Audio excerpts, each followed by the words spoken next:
அனைவருக்கும் இனிய வணக்கம். இந்த வாழ்வு மிகவும் அற்புதமான வாழ்வு. தியானம் செய்து நம்மை காத்துக்கொள்வோம்.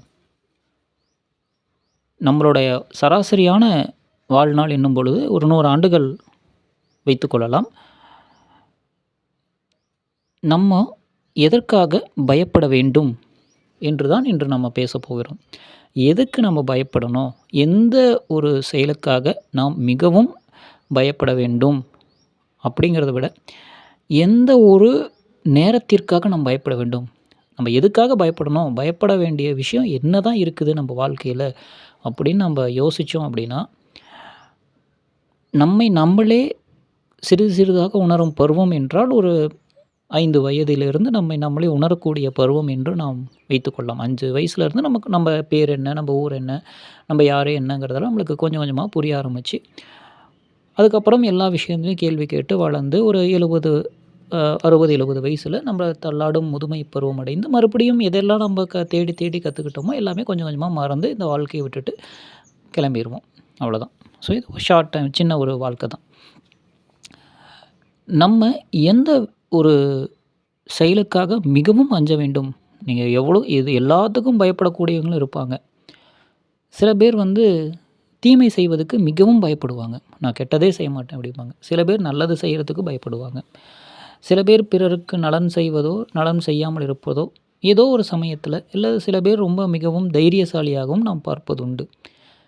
யாராக இருந்தாலும் மனிதன் அப்படிங்கிறவர் தான் மிக உச்சபட்ச அறிவு பெற்ற ஒரு உயிரினம். நம்ம தான் இந்த உலகத்தில் உச்சபட்சமாக இருக்கக்கூடிய உயிரினமாக நம்ம இருக்கிறோம். நம்மளால் சிந்திக்க முடியும், செயல்பட முடியும், அனைத்தும் நம்மளால் இயல முடியும். இதில் நம்ம எதை முக்கியமாக நம்ம கவனிக்கணும் அப்படின்னா, நம்ம பிறக்கிறோம், அப்புறம் கல்வியெல்லாம் கற்று ஒரு நல்ல வேலைக்கு போய் ஒரு அதிகாரமான ஒரு பணியை செய்து, அதுக்கப்புறம் நம்ம குழந்தைகளையும் காப்பாற்றுறோம். அப்புறம் அந்த வலிமையான தோள்கள், வலிமையான பணம், அதிகாரம் இதெல்லாம் இருக்கும் பொழுது நம்ம இயல்பாகவே நம்மளுக்கு நிறையா பணம் இருக்குது, யாரோ ஒருத்தருக்கு ஒரு நிறையா பணம் இருக்குன்னா தன்னிலை மறக்கக்கூடிய தன்மை வரும். அதிகமான கோபம் தன்னிலை மறக்கக்கூடிய தன்மையை தரும். அதிகமான கோபம் எப்போது வரும்னா, நிறைய பணம் இல்லை நிறைய அதிகாரம் அல்லது நல்ல வலிமையான ஒரு தோள்கள், பயங்கரமான மன உறுதி. ஸோ இதெல்லாம் இருந்தது தான் அப்படின்னாக்க அவங்க கோபத்தை எளிமையாக அவங்களோட கோபம் மிகவும் ஆபத்தானது இல்லையா? ஸோ இப்போ நம்ம எதை பற்றி பேசுகிறோன்னா, யாராக வேணால் இருக்கட்டும், ரைட்டா? ஏழ்மையோ பணக்காரமோ, வறுமையில் இருந்தாலும் சரி, மிகுந்த செல்வாக்கோடு இருந்தாலும் சரி, அதிகாரத்தில் இருந்தாலும் சரி, அதிகாரம் இல்லை என்றாலும் சரி, சாதாரணமாக இருந்தாலும் சரி, அசாதாரணமாக இருந்தாலும் சரி, எப்படி வேணாலும் நாம் இருக்கலாம்.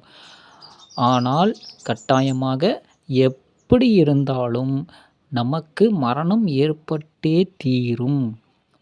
மரணத்தை தவிர்க்கவோ தள்ளி போடவோ முடியாது. நம்மளோட தைரியத்தாலோ, நம்மளோட வீரத்தாலோ, நம்மளோட பண்பாலையோ, நம்மளோட அன்பாலையோ கெஞ்சி கேட்டாலும் யமன் விட மாட்டார். நீங்கள் விழுந்து விழுந்து வணங்கினாலும் யமன் நம்மளை விட்டுட்டு போகக்கூடிய ஆள் கிடையாது. சொந்தமே கூடி எதிர்த்து நின்னாலும் 1000 பேர்த்து, லட்சம் பேர், கோடி பேர், இந்த உலகமே கேட்டாலும் மரணம் நம்மளை விடாது. என்ன பண்ணாலும் முதுமையும் மரணமும் நம்மளை விட்டுட்டு போக வாய்ப்பே இல்லை. எதை வந்தாலும் பரவாயில்ல, நான் சாகவே மாட்டேன் அப்படின்னு இந்த உலகத்தில் பிறந்த எந்த ஒரு உயிரும் சொல்லவே முடியாது. நமக்காக யார் ரெக்கமெண்டேஷன் பண்ணாலும் மரணம் நம்மை விட்டுட்டு போக வாய்ப்பே கிடையாது. நம்ம உயிரை தூக்கி எந்த மூலையில் வச்சுருந்தாலும், நம்மளே எங்கே போய் ஓடி ஒளிந்தாலும் மரணம் நம்மளை விட்டுட்டு போகாது. எவ்வளோ கெடுதல் பண்ணியிருந்தாலும், எவ்வளோ நல்லது பண்ணாலும் மரணம் நம்மளை விட்டுட்டு போகாது. நம்மளுடைய மரணம் கண்டிப்பாக நிகழ்ந்தே தீரும் என்பது அசைக்க முடியாத சத்தியமான உண்மை அல்லவா? சரி, இப்போ நம்ம பேசக்கூடிய தலைப்பில் என்ன இருக்கும்? எதை பார்த்து நம்ம பயப்படணும்?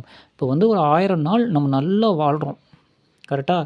ஸோ ஒரு 25 வயது, ஒரு 30, 40 அந்த ஒரு நல்ல வலிமையான ஒரு தருணத்தெல்லாம் பார்த்திங்கன்னா, யார் பேச்சையும் கேட்காம ரொம்ப துணிவாக, தைரியமாக, எதை வேணாலும் நான் மட்டும்தான், எனக்கு தான், நான் தான் சொல்கிறபடி தான் எல்லோரும் கேட்கணும், எனக்கு எதுவும் நல்லது கெட்டது எல்லாமே எனக்கு தெரியும், யார் உதவியும் தேவையில்ல, எனக்கு நண்பர்கள் தேவையில்ல, உறவுகள் தேவையில்ல, என்கிட்ட காசு இருக்குது, என்கிட்ட பணம் இருக்குது, என்கிட்ட எனக்கு தேவையானது என்னால் சம்பாதிச்சிக்க முடியும், என்னால் எதையும் செய்ய முடியும், யாரோட உதவியும் எனக்கு தேவையில்லை. யாரும் எனக்கு கீழ தான் இருக்கணும் அப்படின்ற மாரிலாம் சில நாட்கள் நம்மளுக்கு அந்த எண்ணங்கள் வந்து தோன்றக்கூடிய வாய்ப்புகள் இருக்கிறது.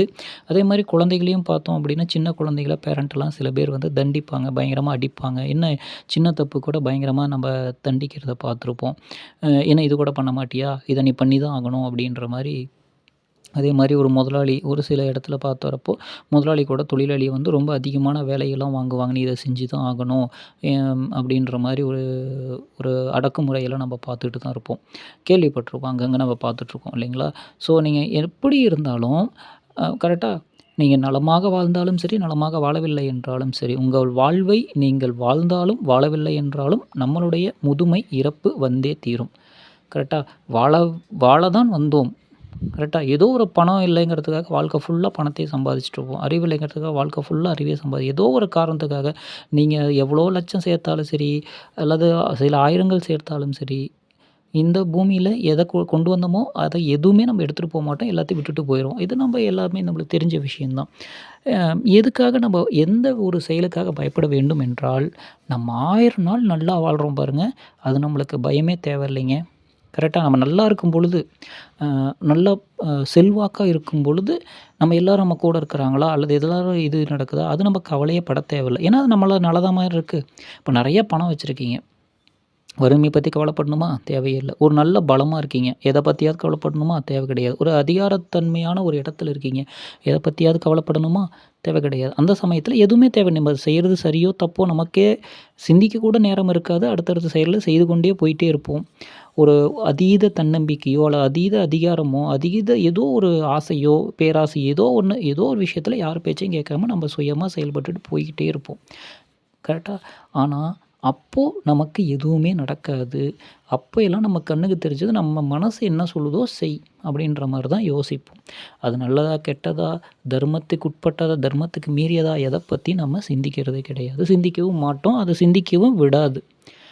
ஓகே. கரெக்ட்டுங்களா? நிதானிச்சு பார்க்க முடியாது. ஆனா, எப்போ நம்ப ரொம்ப உண்மையிலேயே பயப்படணும் தெரியுங்களா?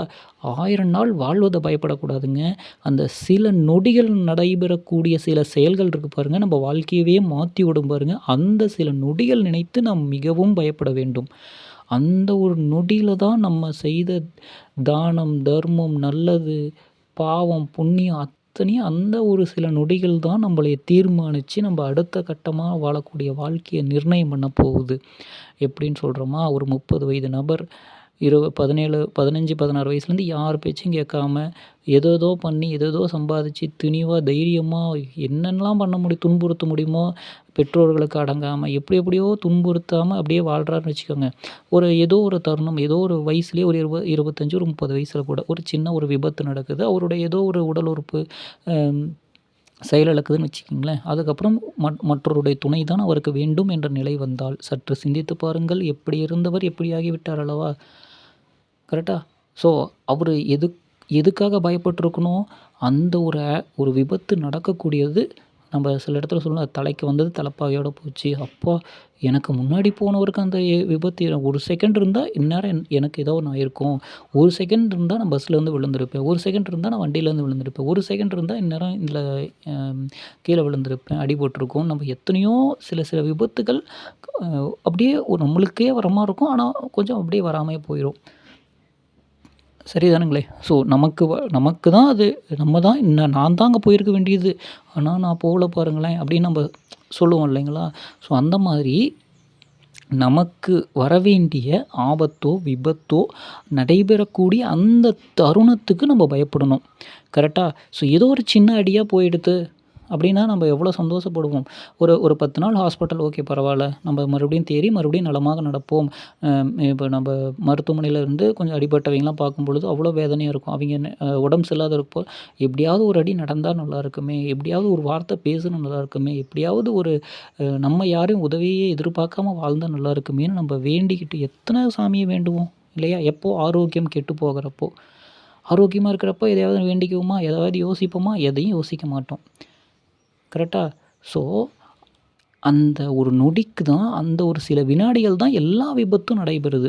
நம்ம கூடவே ஒருத்தர் இருப்பாங்க. காலையில பார்த்துட்ருப்போம். மத்தியானம் பார்த்தா அவங்க இல்ல அப்படின்னு நம்ம ஒரு செய்தி வந்து நம்மளுக்கு வந்து சேரும். அந்த ஒரு நிமிடத்தில நம்மளே அறியாம நம்ம ஒரு கோபமோ, நம்மள அறியாம ஒரு விரக்தியோ இந்த வாழ்க்கையிலேருந்து விட்டுரும். கரெக்ட்டா? இவங்களுக்காக தானே இவ்வளோ தூரம் கஷ்டப்பட்டேன். இவைங்க வந்து இப்படி ஆயிட்டாங்களே! இனி என்ன பண்ண முடியும்? இனி யார என்ன பண்ண முடியும்? எப்படி நான் பார்க்க போறேன்? அப்படி இப்படி நம்ம ஒரு விரக்தி நிலைமைக்கு போயிருவோம். அல்லது நம்மள விட்டுட்டு போயிட்டாங்க அப்படின்னாலும் இதே சேம் தான் வரும். அந்த ஒரு விரக்தி நிலைமைக்கு வரும். நம்ப சொல்ல வர விஷயம் என்னன்னா, ஒண்ணே ஒண்ணு எளிமையானது. 1000 நாட்கள் நலமாக வாழும் பொழுது ஏற்படக்கூடிய சுகத்த பத்தி தயவு செஞ்சு கவலைப்படாதீங்க. ரைட்டா? அதிகம் இருக்கு அப்படின்னு சொல்லி நம்ம கவலைப்பட தேவையில்ல. அந்த சில நொடிகள் நமக்கு வரக்கூடிய விபத்து இருக்குது பாருங்க. சில நிமிடங்கள் வரக்கூடிய நமக்கு துன்பம் வந்து பாருங்க. சில நிமிடங்கள் வரக்கூடிய நமக்கு வாழ்க்கையே மாற்றக்கூடிய சில நிமிடங்கள் வரப்போகுது பாருங்க. அந்த நிமிடங்களுக்காக பயப்படுங்க. அந்த நிமிடத்தில நம்மளோட கர்மாங்கிறோம், பாவம், புண்ணியம், நம்ம செஞ்ச தானம், தர்மம் எல்லாமே அந்த சில வினாடிகள் தான் நம்மளுக்கு வந்து தாக்கப் போகுது. ஸோ அந்த நிமிஷத்துக்காக தான் அத்தன பேரும் நம்ம பயப்படுறோம். கரெக்ட்டா? நான் தான் அப்படின்னு சொல்றவைங்க கூட ஒண்ணுமே இல்லாம ஆயிடுறோம் இல்லைங்களா? ஸோ அப்ப அந்த அந்த ஒரு சில நொடிகள் தான் நம்ம இப்ப நம்ம நெறையா பேர் சொல்வதை நம்ம காதால கேட்டுருப்போம். ஏதோ நான் செஞ்ச புண்ணியம், எப்படியோ நான் தப்பிச்சிட்டேன்பா சாமி அப்படின்னு நம்ம சொல்லுவோம் இல்லையா? சில இடத்துல நம்ம கேட்டுருப்போம். வாழ்க்கை ஃபுல்லா துன்பப்படக்கூடியமான ஒரு விபத்து, ஒரு ஒரு ஒரு கடினமான சூழ்நிலைக்கு நம்ம வாழ வேண்டியதா இருக்கும். சில பேர் நம்ம கிட்ட இல்ல. இப்போ ஒரு போன உயிர என்ன பண்ணாலும் வராது. இல்லையா? சில பேர் நம்மளுக்கு ரொம்ப புடிச்சவங்களா இருப்பாங்க. அவங்க இல்லாம போயிட்டா வாழ்க்கை ஃபுல்லா இனி அவங்க இல்ல தானே! ஸோ அந்த துன்பத்தையும் நம்ம ஏற்றுக்கொண்டு வாழத்தானே வேண்டும். கரெக்ட்டா? அப்போ வந்து வாழ்க்கை ஃபுல்லா அந்த துன்பம் ஆயிடுச்சு. இதுவே ஒரு சின்னதா ஒரு ஒரு 1 மாசம் அவங்க இருக்க மாட்டாங்கப்பா. திரும்ப 10 நாள்ல வந்துருவாங்கப்பா. அப்படிங்கிறப்போ அது ஒரு தற்காலிக துன்பம் தான். அது நம்மளுக்கு திரும்பி வந்துரும். ஏதோ ஐயோ! நம்ம வேற இது நடக்காதோன்னு நெனச்சோம். எப்படியோ நல்ல வேளை நடந்துருச்சு. நல்லபடியா நம்மளுக்கு எதுவும் பிரச்சனை இல்லாம நம்ம தப்பிச்சுக்கிட்டோம். அல்லது நம்மள விட்டு இவைங்க பிரிஞ்சுருவாங்களோன்னு நெனச்சோம். ஏதோ நல்லபடியா ஒரு 4 நாள்ல திரும்பி வந்துட்டாங்க நம்ம கூடயே. பரவால்ல அப்படின்ற மாரி. அப்போ ஒரு நம்ம கூட இருக்கவைங்கள நம்ம ரொம்ப தொந்தரவு பண்ணிட்டே இருந்தா என்ன பண்ணுவாங்க? அவைங்க நம்மள விட்டுட்டு போயிருவாங்க. ஒண்ணு தற்காலிகம் அல்லது நிரந்தரம். தற்காலிகமா போயிட்டாங்கன்னா, பரவால்ல நம்ம செஞ்ச தப்புனால தான் அவைங்க தற்காலிகமா போனாங்க. பரவால்ல வந்துட்டாங்க அப்படின்னு புரிஞ்சு நம்ம ஏத்துக்கணும். நிரந்தரமா ஏதோ ஒரு விபத்துல போயிட்டாங்க அப்படின்னா, நம்மளுக்கு என்ன ஆகும்? நம்ம பண்ண தப்புனால தான் அவைங்க இது பண்ணிட்டாங்கன்னு சொல்லி வாழ்க்கை ஃபுல்லா அந்த துன்பத்தையே நினைத்து நினைத்து நம்மளே வருத்தி வருத்தி வற்புறுத்தி கொண்டு நம்ம வாழ வேண்டிய சூழ்நிலைக்கு வந்துரும். நாம் சொல்வது ஒன்றே ஒன்று தான். 1000 நாட்கள் சுகமாக வாழும் நாட்களை எண்ணி நீங்கள் மகிழ்வடைய தேவையே இல்லை. சில நொடிகளில் நமக்கு ஏற்படக்கூடிய விபத்து, ஆபத்து இது போன்ற ஒரு செயல்களுக்கு கண்டிப்பாக நம்ம வருத்தப்படணும். கண்டிப்பா நம்ம சிந்திக்கணும். இதுக்கு நம்ம பெரிய ஒரு விஷயங்கள்லாம் பண்ணவே தேவையில்ல. தியானம் பண்ணணும். தியானம் பண்ணும் பொழுது நமக்கு நிதானம் கிடைக்கும். தியானம் செய்யும் பொழுது நமக்கு அனைத்து மீது இருக்கக்கூடிய ஆசைகள் கொஞ்சம் குறையும். ஏன்னா அந்த இப்போ ஒரு பொருள் மேல ஒரு 100% ஆசை இவங்களுக்காக தான் நான் எல்லாம் பண்றேன் அப்படிங்கிறத விட கொஞ்சம் நீங்க தியானம் பண்ணும் பொழுது உங்களை நீங்க சிந்திப்பீங்க. அப்போ நமக்காக சிந்திக்கும் பொழுது, அந்த கவனம் நம்பள பக்கம் திரும்புது. நம்ம பார்க்குறோம். நம்ம உடம்பு, நம்ம உயிர், நம்ம தியானம் பண்றோம் அப்படிங்கிறப்போ, நம்மளுடைய நம்மள பத்தின ஒரு வாழ்க்கைய நம்ம சிந்திக்கிறோம். இந்த பேரெல்லாம் நம்ம சொந்தம் கிடையாதுங்க. கரெக்ட்டா? நம்ம பண்ற தியானம் தியானம் செய்யும் பொழுது நமக்கு என்ன பெயர்? நம்ம தூங்கும் பொழுது நம்மளுக்கு என்ன பெயர்? நமக்கு வைத்த பெயர் நமக்கு தூங்கும் பொழுது, இந்த பெயருக்கு எங்களுக்கு தான் நல்ல தூக்கம் வரும். இந்த பெயருக்கு நல்ல தூக்கம் வராது என்று இருக்கிறதா என்ன? அப்படியெல்லாம் எதுவுமே கிடையாது அல்லவா? ஸோ அனைவருக்குமே தூக்கம் வரும். யாரா இருந்தாலும் தூக்கம் வரும். பணமோ, ஏழையோ, நோயாளியோ யாரா இருந்தாலும் தூங்கினால் நல்லது. அப்ப தூக்கம் இருக்கும் பொழுது நமக்கு பெயர் என்ன? எந்த பெயரும் கிடையாது. தூங்குறோம். அவ்வளோதான். தூக்கத்துக்குள்ள போயிட்டு இந்த பேர் இருக்கவங்களுக்கெல்லாம் நல்லா தூங்குவாங்கப்பா. இந்த பேர் இருக்கவங்களுக்கெல்லாம் தூக்கமே வராதுப்பா அப்படின்னு ஏதாவது ஒரு இந்த உலகத்தில எதுக்காவது இந்த உலகில் எந்த மூலையில கூட மனிதருக்காவது அப்படி ஏதாவது செயல்பாடு இருக்கா என்ன? அப்படி எதுவுமே கிடையாது. இந்த பேர் இருக்கிறவைங்க எதுவுமே இல்லை. ஸோ இத வந்து நம்ம சிந்திக்க வேண்டியது ஒரே ஒரு விஷயம். தியானம் செய்து நம்மளை நம்ம காப்பாத்திக்கணும் அப்படிங்கிறது தான். ஆகவே தியானம் செய்யும் பொழுது நம்மளை நாம் கவனிக்கக்கூடிய நேரம் வருகிறது. உறங்கும் பொழுது நம்மளால் கவனிக்க இயலாது. நம்மையும் மறந்த ஒரு நிலையில் தான் இருப்போம். உறக்கம் என்பதற்கும், தியானம் என்பதற்கும் வேறுபாடு உண்டு. உறக்கத்திலே நம்ம உடல் நம்மளோட கண்ட்ரோல் இருக்காது. ஃபுல்லாக மூளை தான் நம்ம கண்ட்ரோல் எடுத்திருப்பாங்க. கரெக்ட்டா? அனைத்து உறுப்புகளும் ஓய்வு நிலைக்கு போயிருக்கும். உறக்க நிலைக்கு போயிரும். கரெக்ட்டுங்களா? அதனுடைய செயல்பாடுகள் எல்லாமே 10% தான் இருக்கும். இதய துடிப்பு நிதானமாக்கப்படும். சிறுநீரகத்திலிருந்து ஜீரணாக உறுப்புகள் அனைத்து உடல் பாகங்களும் ஓய்வு நிலைக்கு ஒரு 10% தான் வேலை செஞ்சுட்டு இருப்பாங்க. மீதி எல்லாம் மூளை மட்டும் தான் அரை ஸ்லீப்பிங் இருக்கும். அதுவும் கொஞ்சம் நேரத்துக்கு அப்புறம் அதுவும் ஸ்லீப்புக்கு போயிரும். ஆனாலும் ஒரு விழித்துக் கொண்டே தான் இருக்கும். ஏன்னா சின்னதா ஒரு பூச்சி கடிச்சா கூட டக்குனு எந்திரிக்கும் இல்லையா? அப்போ நம்ம மூளை விழிப்புணர்வு தான். மூளை எந்நேரமும் நமக்காக விழித்துக் கொண்டே தான் இருக்கும். தூக்கத்தில நம்ம இத ஆசைப்படுறோம் அப்படின்னு சொல்ல முடியுமா? முடியாது. தூக்கத்தில நான் இதுக்காக ஏங்குறேன்னு சொல்ல முடியுமா? சொல்ல முடியாது. அப்போ நம்ம மூளை மட்டும் தான் நமக்காக நம்மளை காத்துக்கொண்டே இருக்கிறது நித்தமும் நித்தமும். அந்த மூளை சரியா செயல்படணும்னா தியானம் தான் முக்கியம். தியானம் என்பது மிக எளிமை. நம்ம சுயநினைவோடு செய்யக்கூடிய உறக்கம் தான் தியானம். அதாவது அனைத்து உறுப்புகளுமே இயங்கும். நம்ம வாலண்டரியா கொஞ்சம் ஓய்வு வாலண்டியரா நம்ம உணர வைக்கிறோம். ஓகே, இந்த உறுப்புகள் இந்த செயல்பாடுகள் இருக்கிறது என்று ஓய்வு கொடுக்கும் பொழுது, அந்த உறுப்புகள் நம்மை அறியாமயே நம்ம ஓய்வுக்கு எடுக்கிறது வேற. நம்ம கொஞ்சம் ஓய்வு கொடுக்கறது வேற. கரெக்ட்டா? ஒரு முதலாளி ரொம்ப டயர்டாகி நம்மளா போய் தூங்குறோம். தொழிலாளி போய் தூங்குறான் அப்படிங்கிறத விட, அந்த முதலாளிய கூப்பிட்டு, "எப்பா நீ கொஞ்சம் ரெஸ்ட் எடுத்துக்கோப்பா" அப்படின்னு நம்ம சொல்றோம் இல்லையா?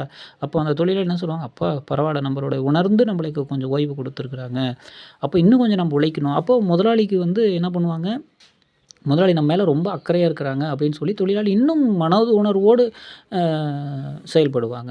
ரைட்டா? இப்போ ஒரு சமையல்காரங்க இருக்காங்க, சமைச்சு போடு அப்படிங்கன்னா, வெறும் சமைச்சு மட்டும் போட்டுருப்பாங்க. "அம்மா நீங்களும் கொஞ்சம் ஓய்வு எடுத்துக்கிட்டு, கொஞ்சம் கரெக்ட்டா பண்ணி கொஞ்சம் ஓய்வு எடுத்துக்கொண்டு சமையுங்கள்" அப்படின்னா, அவங்க இன்னும் கொஞ்சம் உணர்வுபூர்வமாக உழைப்பு என்பது தானே முன்னேற்றத்துக்கு மிக அடித்தளமாக அமையும். மிக வேகமாக ரைட்டா உணர்வுபூர்வமா உழைப்பாங்கன்னு சொல்லுவாங்க இல்லையா? அந்த மாரி. நம்ம முதலாளியே பார்த்து கொஞ்சம் ஓய்வு எடுத்துக்கோன்னு சொல்றப்போ, நம்மளால என்ன பண்ண முடியாது? அடுத்த வேலைகள தவிர்க்க முடியாது. சில கஷ்டமான சூழல்ல முதலாளி விட்டுட்டு நம்ம போமாட்டோம். அப்போ நம்ம என்ன பண்ணுவோம்? இன்னும் கூடுதல் உழைப்ப தருவோம். இன்னும் உணர்வுபூர்வமான உழைப்ப தருவோம். நம்மளால முடிஞ்ச அளவுக்கு நம்ம சப்போர்ட் பண்ணுவோம். ரைட்டா? அவைங்க நல்லா இருந்தா தானே நம்ம நல்லா இருக்க முடியும். ரைட்டா? இப்ப நம்ம வேலை செய்ற இடத்துல நம்ம கடுமையா உழைக்கிறோம். முதலாளி நம்மளை கண்டுக்கவே மாட்டேங்கிறாரு அப்படின்னா, நம்ம என்ன பண்ணுவோம்? இவங்களுக்கு உழைச்சா என்ன? உழைக்கலனா என்ன? நம்மள எதுவுமே கண்டுக்க மாட்டேங்கிறாங்க. அப்படின்னு நம்ம என்ன சொல்லுவோம்? கொஞ்சம் காலப்போக்குல என்னமோ உழைக்கணும். ரைட்டு அவ்வளோதான். போறோம், வர்றோம். நம்மளுக்கு என்னப்பா? செய்ய சொன்னா செய்றோம். செய்யலனா கம்முனு விட்டுட்டு போயிடலாம். அந்த மாரி ஒரு நிலைமை. அதுவே முதலாளி கூப்பிட்டு "எப்படி இருக்க? என்ன பண்ற? நல்லா இருக்கியா? ஓகே. இந்த மாரி பிரச்சனை இருக்கா? சரி ஓகே பார்த்துக்கலாம். சரி கொஞ்சம் பார்த்து ஓய்வு எடுத்து கொஞ்சம் நல்லா சிறப்பா செய்யுங்க." அப்படின்னு நம்ம கொஞ்சம் அந்த உற்சாகப்படுத்தும் பொழுது என்ன ஆகும்? கைத்தட்டல் கொடுக்கும் பொழுது ஆட்டோமேட்டிக்கா இன்னும் கொஞ்சம் ஆஹா! முதலாளி நம்மளை பாராட்டி விட்டார். அப்போ நம்ம இன்னும் கொஞ்சம் கூடுதலா வேலை செய்யணும். இன்னும் கொஞ்சம் கூடுதலா நம்ம அ உற்சாகமா ஒரு எனர்ஜிட்டிக்கா ஆஹா! முதலாளி அவ்ளோ பெரிய முதலாளி அவரு. எவ்ளோ பெரிய பணக்காரன், கோடீஸ்வரர். அவரு நம்மளை கூப்பிட்டு பாராட்டுறாருன்னா, அப்ப அந்த தொழிலாளி, கடைநிலை ஊழியர் எப்படி சந்தோஷப்படுவாரு? எவ்வளோ ஆனந்தமா இருப்பாரு. ச்சே! என்னைய கூப்பிட்டு என் முதலாளி கை குடுத்து ஷேக் ஹேண்ட் பண்ணி, "நீ சூப்பரா வேலை செய்றப்பா" அப்படின்னு தட்டி குடுக்குறாருன்னா, அது எவ்வளோ ஆனந்தமா இருக்கும். ஒரு தொழிலாளியாக நான் உணர்ந்து இருக்கிறேன். என்னை கூப்பிட்டு என்னை முதலாளி சொல்லும்பொழுது, எனக்கு அவ்வளோ ஆனந்தமா இருக்கும். ஒரு பாராட்டு கொடுக்கப்படும் பொழுது, அவ்வளவு இன்பமாக இன்னும் எடுத்துக்கட்டி செய்வாங்கன்னு சொல்லுவாங்க இல்லையா? இன்னும் உணர்வுபூர்வமா, உற்சாகமா செய்யக்கூடிய ஒரு நிலைமை கண்டிப்பாக இருக்கும். கரெக்ட்டா? இது எல்லாத்துக்கும் தெரிஞ்சது தான். அதே தான் நம்ம உடம்புக்கும் நம்ம குடுக்கணும். நம்ம தான் முதலாளி. நம்ம உடம்பில இருக்கக்கூடிய உயிர் தான் நம்மளோட தொழிலாளி. நம்ம உயிருக்கு தான் நம்ம மூளை தான் நமக்காக ஓடிக்கொண்டே இருக்கிறது. நம்ம உயிர் நம்ம கூடயே இருக்கு. நம்ம ஒரு நாளும் அத பத்தி கவலைப்படுறதே கிடையாது. அப்போ நம்ம என்ன பண்ணணும்? அந்த மூளைக்கு கொஞ்சம் சூப்பரா வேலை செய்றீங்க. நம்ம இதயம், நம்மளுடைய சிறுநீரகம், நம்மளுடைய நுரையீரல் அனைத்து நரம்பு மண்டலம், எலும்பு மண்டலம், தசை மண்டலம், உடல் உள்ளுறுப்பு மண்டலம், ராஜாங்க உறுப்புகள் கரெக்ட்டா? அத்தன நம்ம மூளையிலருந்து, நரம்புலருந்து எண்ணக்கூடிய எண்ணங்கள்லருந்து அனைவருக்கும் நம்ம பாராட்டு தெரிவிப்பது நமது கடமை. அனைவரையும் நம்ம உற்சாகப்படுத்த வேண்டியது நம்ம கடமை. வெறுமனே நீங்க உங்களோட நாக்கோட சுவைக்காக மட்டும் நம்ம ஏதோ ஒண்ணு எடுத்து எடுத்து நல்லா சுவையா சாப்பிடுறோம். உடலுக்கு நான் உடற்பயிற்சி தர்றேன் நான் உனக்கு எக்சர்சைஸ் தரேனா இல்லையா? நீ நல்லா இருக்கணும் அப்படின்னு சொல்லி எக்சர்சைஸ் வலுக்கட்டாயமா ஓய்வெடுக்க வேண்டிய சமயத்தில உடற்பயிற்சிய நம்பளே குடுத்து குடுத்து ஓகே நம்ம உடற்பயிற்சி குடுத்துட்டோம் அப்படிங்கிறதோ, சில நிமிஷங்களுக்கு ஏதோ ஒண்ணு பண்ணிட்டு நான்லாம் கரெக்ட்டா தான்பா இருக்கிறேன் அப்படின்னு நம்மளா அது ஏமாத்துறதோ கூடாது. அதாவது அம் வெறுமனே சும்மா நான் உனக்கு முதலாளி வந்து கூப்பிட்டு நான்லாம் உனக்கு நல்லா தான்ப்பா பார்த்துக்கிறேன். நீ வந்து இந்த மாரி வேலை செய்யலனா அதுக்கு என்னப்பா பண்றது? நம்ம கூப்பிட்டு திட்டினா எப்படி இருக்கும்? ச்சே நம்ம இவ்வளோ உழைச்சிருக்கோம், நம்மளே கண்டுக்க மாட்டேங்கிறாங்க. எப்போ பார்த்தாலும் குறை சொல்லிட்டே இருக்காங்கன்னு சொல்லுவோம் இல்லையா? அந்த மாதிரி இல்லாம, நமக்காக, நம்மளோட உடல் உறுப்புகளுக்காக, நம்மளோட உயிருக்காக, நம்மளுடைய மூளைக்காக, சிந்தனைக்காக, அவர்கள் நல்லா இருந்தா தானே நம்ம மூளை நல்லா இருந்தா தானே நம்ம நல்லா இருக்க முடியும். நம்ம முதலாளி நல்லா இருந்தா தானே நம்ம நல்லா இருக்க முடியும். அவரு நல்லதா நம்மளுக்கு அடுத்த கட்டத்துக்கு போனா தானே நம்மளுக்கு நெறையா சம்பளம் தருவார். நம்மனால நெறையா விருப்பப்பட்ட பொருட்கள் நம்மளால வாங்க முடியும். கரெக்ட்டா? அவரு நல்லா இல்ல அப்டின்னா என்ன பண்றது? நம்மளுக்கு எப்படி காசு வரும்? அப்ப அவருக்கு நெறையா வருமானம் வந்தா தான், நம்ப நெறையா நல்லா நிம்மதியா இருக்க முடியும். அவரு நிம்மதி இல்லாம நோய்வாய்ப்பட்டு உட்காந்துட்டாருன்னா, நம்மளுக்கு எப்படி? முதலாளியே இல்லைன்னா நம்மளுக்கு தொழிலாளிக்கு எது காசு? தொழிலாளிக்கு ஏது வாழ்வு? அவரையே நம்பி இருக்கக்கூடிய தொழிலாளிகள் எத்தன பேர் பாதிக்கப்படுவாங்க? அதே போல தான் நம்ம மூளை சரியாக சிந்தித்தால் தான், நம்ம மூளை, உடல் உறுப்புகள் எல்லாரும் சரியா வேலை செய்யணும்னா, நம்ம முதலாளி நல்லா இருக்கணும். நம்ம மூளை நல்லா இருக்கணும். நம்ம சிந்தனை செய்யக்கூடிய மனம் நல்லா இருக்க வேண்டும். அப்போ அது செய்யக்கூடிய மனம் எங்கே இருக்கிறது என்றால், நம்மளோட தியானத்தில தான் இருக்கு. நம்ம செய்யக்கூடிய தியானத்தின் மூலமாக தான் நம்ம கூட பேச முடியும். நம்மளே கவனிக்க முடியும். ஒரு சில நிமிடங்கள் அ தியானம் செய்வதனால், நமக்கு நம்மளே பேசி பாராட்டு தெரிவிப்பது நமது கடமை அல்லவா? கடைசி வரைக்கும் பாராட்டாமயே போனவங்க எத்தனையோ பேர் இருக்கிறாங்க. தயவுசெய்து இந்த பதிவை கேட்கும் பொழுதாவது, நீங்க தான் முதலாளி. உங்கள் உடல் உள்ளுறுப்புகளுக்கு பாராட்டுகளை தெரிவியுங்கள். அவர்கள் நித்தமும் நமக்காக ஓய்வில்லாம துடிச்சிட்டு இருக்காங்க. நம்ம இதயம் பாருங்க ஓய்வில்லாம துடிச்சிட்டே இருக்கு. நம்மளுடைய நமக்கு எந்த துன்பம் வந்தாலும் உடனடியா வந்து நம்ம தோல் நரம்பு மண்டலம்லாம் இப்போ ஒரு பூச்சி நம்ம மேல ஊறுதுன்னா, உடனே மூளைக்கு தகவல் தெரிவிக்கப்பட்டு உடனடியாக கை போய் அந்த பூச்சி, "ஓ! இது என்ன கொசு, எறும்பு" அப்படின்னு சொல்லி நம்ம தூக்கி போடக்கூடிய அந்த இது இருக்கு. ஏதோ ஒரு முள்ளு குத்துனா கூட உடனடியாக நம்மளுக்கு தகவல் பரிமாற்றம் ஏற்பட்டு நம்மளை காப்பாற்றப்படுகிறோம். இல்லையா? ஒரு தூசு கண்ல பட்டா நம்மள கேட்டுட்டு பர்மிஷனா கேட்டுட்டு கண்ண மூடுறோம். இல்லைங்களே! நம்ம மூளை உடனடியாக செயல்பட்டு அது கண்ண மூடி நம்மளை காப்பாத்துது இல்லையா? நம்ம மூளை ஒவ்வொரு இடத்துலயும் நம்மளை காப்பாற்றிக் கொண்டே தான் இருக்கிறது. நாம் அதை கண்டிப்பாக ஆரோக்கியமாக இருக்க வேண்டியது நம்மளோட கடமை. நம்ம காணக்கூடிய காட்சிகள் நல்லதும் இருக்கும், கெட்டதும் இருக்கும். ரைட்டா? அந்த கெட்டத வந்து தூக்கி போட்டு மூளை என்ன சொல்லும்? வேண்டாம் இது தவறு. அப்ப இது செய்யாத அப்படின்னு சொல்லி நம்ம மனசுக்கு வந்து முடிஞ்ச அளவுக்கு சொல்லி பார்க்கும். அதையும் நம்ம மீறி தானே மூளையவே நம்ப மடக்கிடுறோமே! ஒரு ஐஸ்கிரீம் வந்து மழை காலங்கள்ல ரொம்ப குளிர்வான பானங்கள வந்து எடுக்கக்கூடாது. அதிகமான காரங்கள் வந்து எடுக்கக்கூடாதுன்னு நம்ம சொல்லுவோம். ஆனா நம்ம மனசு என்ன பண்ணும்? நல்லா சுவையா இருக்குப்பா, நல்லா காரமா சாப்பிடணும்ப்பா அப்படின்னு சொல்லி நம்ம சாப்பிட்டு நம்ம உடம்ப நம்மளே கெடுத்துக்கும் பொழுது கூட மூளை ரொம்பவும் வருத்தப்படும். வேண்டாம் இது சாப்பிடாத பின்னாடி வந்து வயிற்றோட்டம் போகும், வயிறு எரியும், வாந்தி வரும், இதெல்லாம் வரும். தயவுசெய்து அதை எடுத்துக்கொள்ளாதே என்று நம்மளுக்கு வார்னிங் கண்டிப்பா நம்மளுக்கு குடுக்கும். அதையும் மீறி நம்மளுடைய மனம் வந்து என்ன பண்ணும்? அட போடா அப்புறம் வர்றத அப்புறம் பார்த்துக்கலாம். முதல்ல இப்ப இந்த நிமிடம் இது கிடைத்திருக்கிறது. உண்போம் அப்படின்னு சொல்லி உண்டு. பின்னாடி அடுத்த நாளே நம்மளுக்கு வரக்கூடிய துன்பத்தையும் அந்த மூளையே தான் கவலைப்பட்டு நம்மளுக்காக செயல்படுகிறது. அப்போ மனசு வருத்தம். ஆமா நீ சொன்னது கரெக்ட்டு தான். நான் வந்து அத எடுத்திருக்க கூடாது. அப்படின்னு சொல்லி வருத்தப்படுவதையும் நம்ம கண்ல பார்க்குறோம். அவங்களுக்குள்ள இருக்கக்கூடிய பிரச்சனை தான். அதனால நம்ம செய்ய வேண்டியது ஒன்றே ஒன்று தான். தியானம். தியானம் செய்யுங்கள். தியானம் செய்வோம். தியானம் செய்தால் நிச்சயமாக அதில எந்த ஒரு தீங்கும் வரப்போறதே இல்ல. நம்ம முதலாளிக்காக நம்ம தியானம் செய்வோம். நம்ம அச்சாணி மாதிரி நம்ம தியானம். அதை நீங்கள் சரியாக செய்து கொண்டே இருந்தால், நமது வாழ்வு நிச்சயமாக நல்ல வழியில் செல்லும். நல்ல வழியை ஏற்படுத்திக் கொள்வோம். அதிக ஆசை குறையும், கோபம் குறையும், பற்றுகள் குறையும், துன்பம் குறையும். இந்த உலக வாழ்க்கையில் ஏற்படக்கூடிய அத்தனை துயரங்களும் நம்மை விட்டு குறையும். நலமான வாழ்வு உண்டாகும். தியானம் செய்வோம். தியானம் செய்து நம்மளை நாம் காத்துக்கொள்வோம். நன்றி, வணக்கம்.